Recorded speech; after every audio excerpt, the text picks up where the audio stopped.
pwedeng sabihin na dahil wala ng ebidensya, kaya namin pinadala sa dahig at bahala ang mga tagahig. Pero sino ba magbibigay ng mga testigo? Di umano, 4 ang testigo na gagastusan ng Pilipino para padala rito. Akala ko ba, paulit-ulit na sinasabi ni Bangab Jr. na hindi siya makikipagtulungan sa ICC dahil ito'y labat sa ating soberenya. Ngayon, pera pa natin ang gagamitin para dalhin dito ang at least 4 na testigo, di ba ho, no? Na mali. Na pag-usapan natin yung legal na aspetong ito. Ang Pilipinas ay sumapi sa ICC dahil sabi nga niya, Ayan po, magandang araw po, Luzon, Visayas, Mindanao. Ayan po, ito po si Reaction by at PH. Ayan, meron naman po tayong mga magagandang magkaka-reaction ngayon.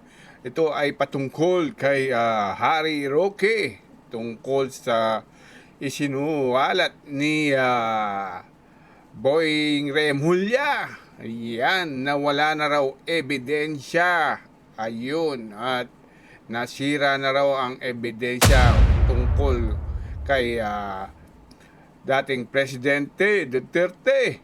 Yan. So ano kayang mangyayari kung walang ebidensyang ibibigay sa ICC? Paano na kaya to? So ito po, pakinggan po natin si Attorney Harry Roque, no? Dito sa nasa dahig po siya. Okay, pasok. go na, live na yan. Sige. Magandang araw po, ha? Hunyo 27. Narito na naman tayo sa Duterte Street. At ngayon naman, nakita niyo itong mga ito. Hindi po lang kandidata para sa Miss Universe Philippines, ha? Yan po ay mga kababayan natin galing sa Switzerland. Ma'am. Akala ko talaga kayo ay pinsan ni Pia Words back. Pero hindi po, ang layo ng Switzerland, gano'ng katagal yung biyahe niyo? 14 hours. 14 hours by bus. Pero bakit po niyo iniisip? So ayan po yung mga ibang supporters ni dating Presidente Duterte. Sila ay nanggaling pa po ng Switzerland. So siguro alam ko ang Switzerland mahaba ang biyahe dyan, no? Pero by bus lang na lang po, no? Siguro mga mahigit 10 oras. Kung hindi ako nagkakamali, yan, mula Switzerland hanggang sa Netherlands po, no? So, ayan po. Ituloy po natin, no? So, pag hindi pa po kayo nakapag-subscribe sa ating channel, huwag niyo pong kalimutan mag-subscribe, no? Subscribe lang po, masaya na tayo, di ba? So, Attorney Harry Roque, ano ba? Ba't nakatalagod ka pa dyan? Pasok! 14 hours na papunta rito. Para pakita at bring mo. Oo. Ma'am, tanong ko naman, sabi ng mga Tatay Digong, bakit yung minahal si Tatay Digong? Kasi kahit na hating kami makalakad kami ngayon, hindi na kami makalabas sa aming bahay kasi ang dami-dami nag-aabot ngayon lumalabas at kriminalidad. Siyempre, pati yung presidente, di umano yung bangag, no? Kayo ma'am, ano po pangalan niyo? Ay. Margie Tapino from Switzerland. And bakit niyo naman pumahal si Tatay Digong? Kasi nung una na siyang presidente sa atin, nakakalakad tayo ng maayos sa ating lugar dahil natanggal niya ang mga drug pusher sa ating bansa. Tama. Anong damdamin niyo na sinasabi nito mga puti na kriminal daw si Tatay Digong dahil sa mga nangyari sa mga drug pusher sa Pilipinas? Kaya sasaitan, Nakiaway kami. Makikiawa, yan. O yun, isang na supporter ni dating Presidente Duterte, nakikiaway pa daw dahil sa kanyang pagsusupport kay dating Presidente. Ano kayang inaaway niya? Nakipag-away ba sa kanya dahil sumusuporta kay dating Presidente Duterte? Pakinggan po natin, no? Ayan. Away ako na babae. Talaga? Sino o puti? Puti. Talaga? Sinubunutan niyo? Ay, Siya nang kabunutan. Oo. Well, nakikita na natin ang sentimiento ng ating mga kababayan. O yun, sinabutan daw, sabi ni Harry Roque, kung tinanong niya sa ano, sa Ale eh. Naku po naman, oh. Kawawa yung mga taga Netherlands sa Pilipinas to. Sinabunutan yata eh. Yun, dahil huwag niyong kakantihin, ha? Yung mga loyalist ng mga Duterte, ha? Huwag niyo pong kakantihin. Yan ang mahirap sa inyo. Eto, paalala lang, ha? Sila po galing pa ng Switzerland, malayo ang biyahe. Kaya kung iinisin nyo lang o kakandihin, ay panigurado may tama kayo. Ayan, no? Di ba? O yun. Sige po. Isa sa malaking dahilan kung bakit mahal na si Tatay Digong ay dahil bumalik ang kapayapaan at nasupil ang droga sa lansangan. Ngayon naman po, Tama. Ayan. So, tama ka, Tony, ha? Ayan, palakpakan naman dyan. Okay. So, yan. Kaya po siya nagustuhan kasi ng taong bayan, si dating presidente, yung hindi pa nakakalandya sa ibang bansa, kung bahala na mag-translate sa caption, kung English, yung hindi pa nakakaalam kay dating presidente Duterte namin, yan, kung anong ginawa sa ating Pilipinas. Binigyan niyang kapayapaan ang mga tao sa buong Pilipinas. Di ba? O, kahit gabi pwede kang lumabas ng maayos na walang pangamba. Lalo na mga OFW, hindi nangangamba dahil sa mga pamilyang iniwan sa Pilipinas noong panahon ni dating Presidente Duterte. Yan po ang nangyari. Walang pangamba. Pero nung nag-iba na ang administrasyon, ngayon, ito po yung nakakatakot na naman. Kaya ganyan po kagusto sa ng mga OFW si Tatay Digong.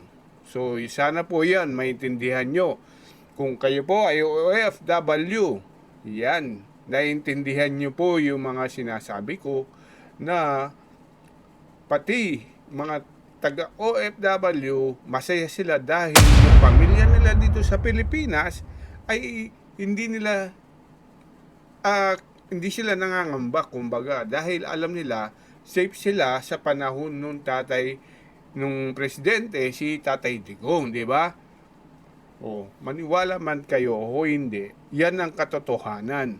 So, sana po ang mangyari, ang hinihiling lang ng ating mga kababayan na Pilipino sa mga ibang bansa, OFW man o imigrante, so, ibalik sa Pilipinas si Tatay Digong. Yun po ang kahilingan lang para matigil na to.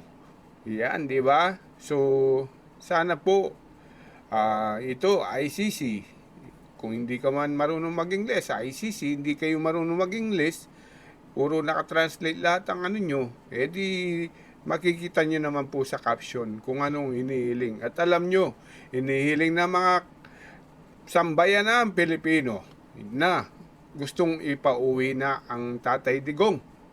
Sana po, yun lang ang hiling. So, mga prosecutor dyan sa ICC, sana po, buksan nyo ang kanyang mga isipan. Ayan. Open your mind. Hindi ba? English yun.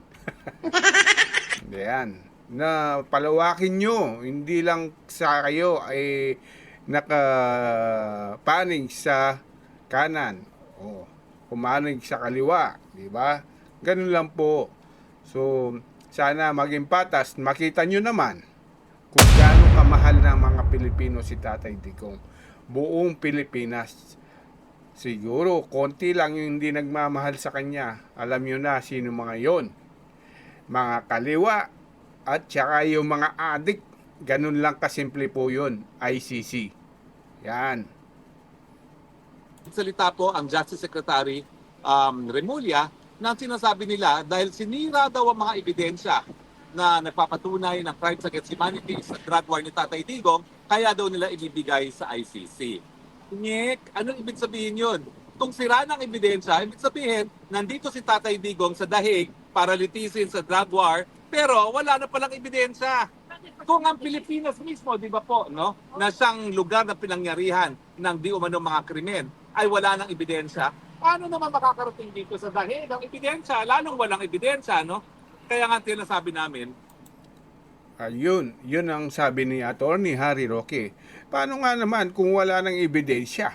Ano pang ibibigay na ebidensya o prueba labang kay Tatay Digong? So ano pang hinihintay ng ICC? Di ba niya naririnig ang sinasabi ng mga kakampi ng ICC ngayon? Yan, sigurado kakampi nila, di ba? Kakampi nila yung sina DOJ. O, kaya nga nadala dyan eh. Kung hindi nadala sa ICC yan ng mga mambabatas natin dyan sa Pilipinas, mga kabinete, hindi na makakarating yan sa ICC kung walang kooperasyon. Alam naman ng taong bayan, sana wag na kayong magsinungaling. Halatang halata na yan yung mga kabinete dyan, no? Masyado na kayong halata. Matagal na nagtitimpi ang mga Pilipino sa inyo. Mga mga grabe po, no? Sana imulat nyo ang mga mata, kaisipan, yung mga nagpadala sa ICC kay Tatay Digong. Kung pwede po, baliktarin nyo na ang sitwasyon.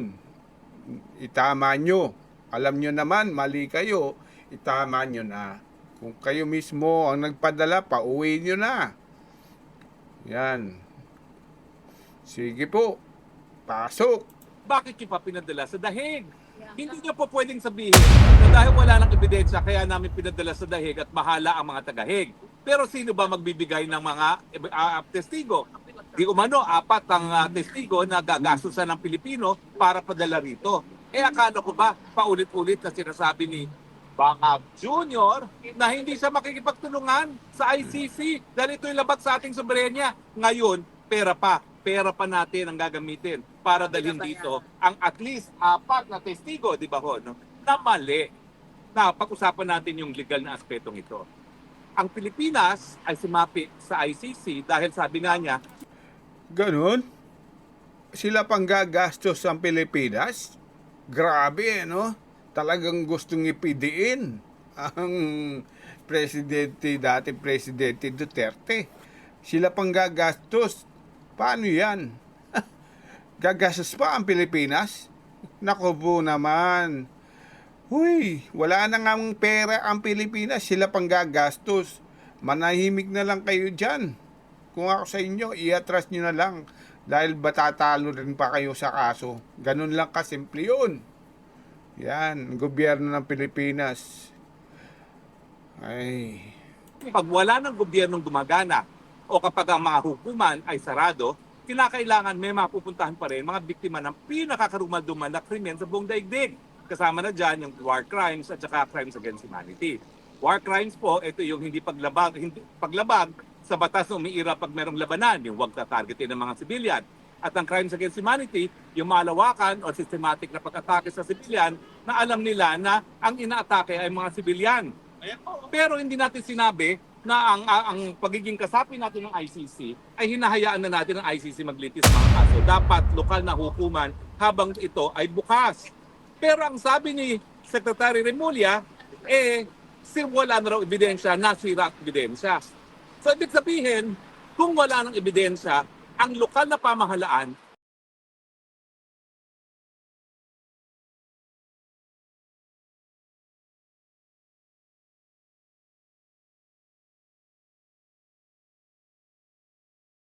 sa hinwagong wala pang napapatunayan, sinabi ng Justice Secretary, sira ng ebidensya habang nakakulong dito po sa kabila ng mga bakod na yan ang Tatay Digong. Katarungan ba yon? Nakakulong po ang aming Tatay Digong na wala na palang ebidensya. Yan ang inamin ng Justice Secretary mismo. Tama pa ba yon na pagpatuloy nilang ikulong si Tatay Digong gayong wala naman silang ebidensya? Ang sabi nila, sinira. Pero nasaan ba yung 30,000 na biktimang sinasabi nila? Pati nga pagsampa dito sa ICC, di ko malaman kung ilan yung sinasabi nila, pero parang 43 o 44 cases lang ang pwedeng nilang litisin. Kayang-kaya litisin niya ng mga hukuman. Linawin ko po hindi ko sinasabi na walang krimen nangyari. Pero dahil ang mga krimen nito ay nangyari sa Pilipinas at bukas ang hukuman ng Pilipinas, dapat sa Pilipinas linilitis itong mga kasong ito. Hindi dito dahil kung hindi makuha ng ebidensya sa pulis, ng pulis, para litisin sa Pilipinas yung mga ebidensya na yan, lalo na itong mga dayuhan na ito. Hindi nga nila alam kung sino mga nambobola. Yung matubato na yan. Ang tagal-tagal na nagdadakdak sa Pilipinas. Meron bang naniniwala sa kanya? Wala.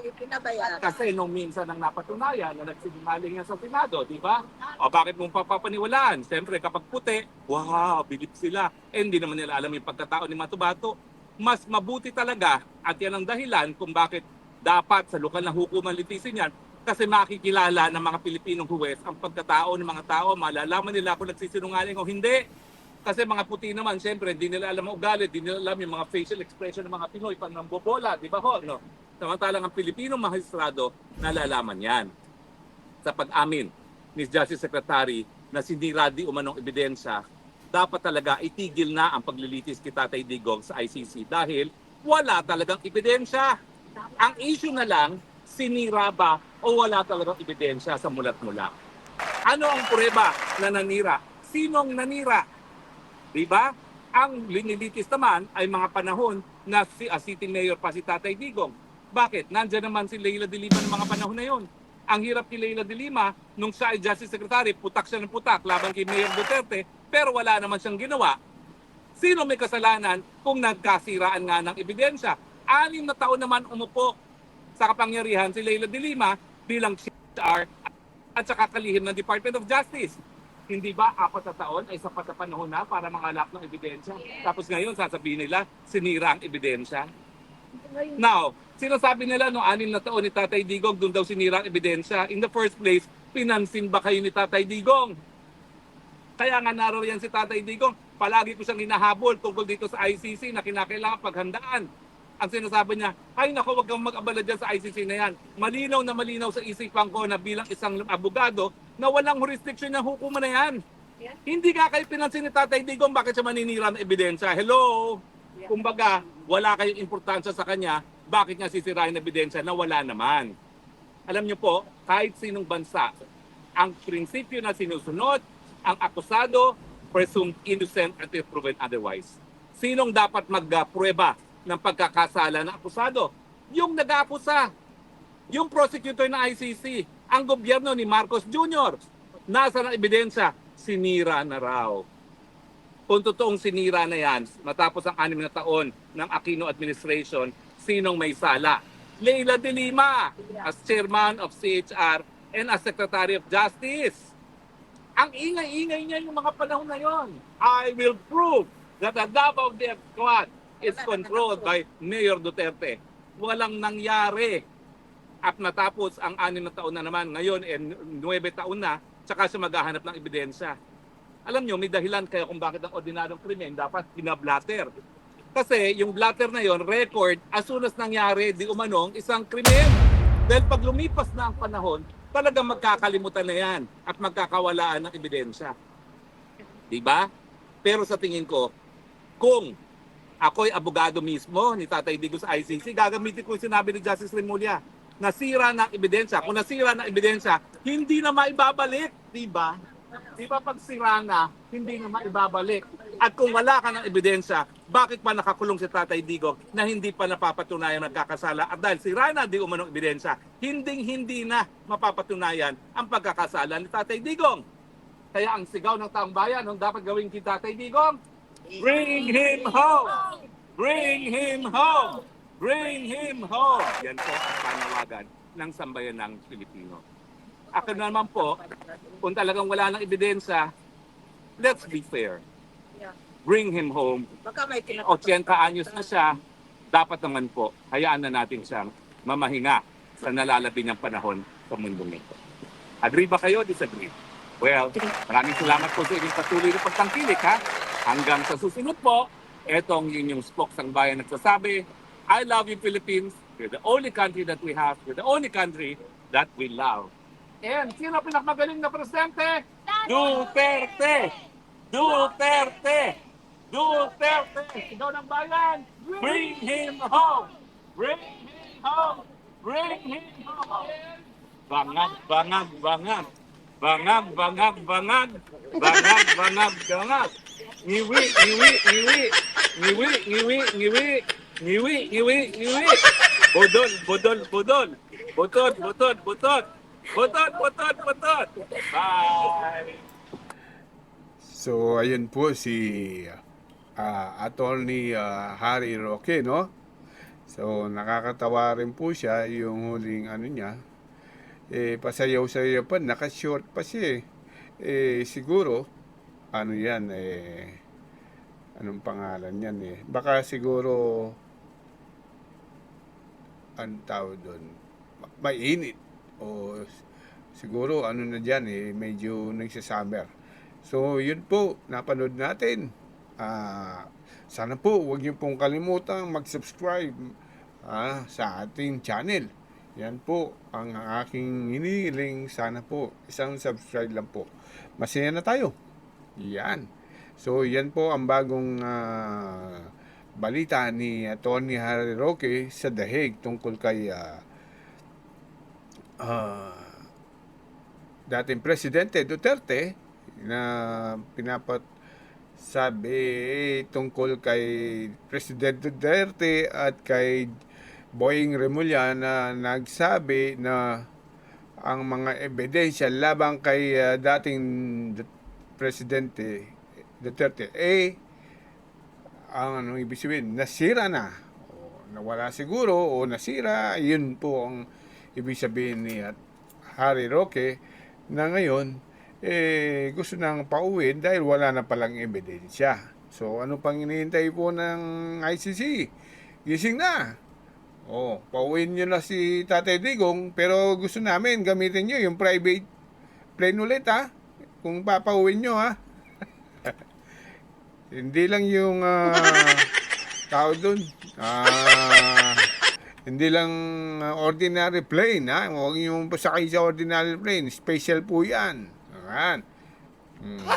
So, yan. Pero yung gustong sumabay kay Tatay Digong, kahit siya lang mag-isa, yung mga OFW dyan, o residente, para makapagbakasyon sa Pilipinas, sumabay na rin po kayo. Yan, sasabay po kayo niyan. Ayan, hindi, joke lang yan, Pero pwedeng mangyari, di ba? So, maraming salamat. Syukran.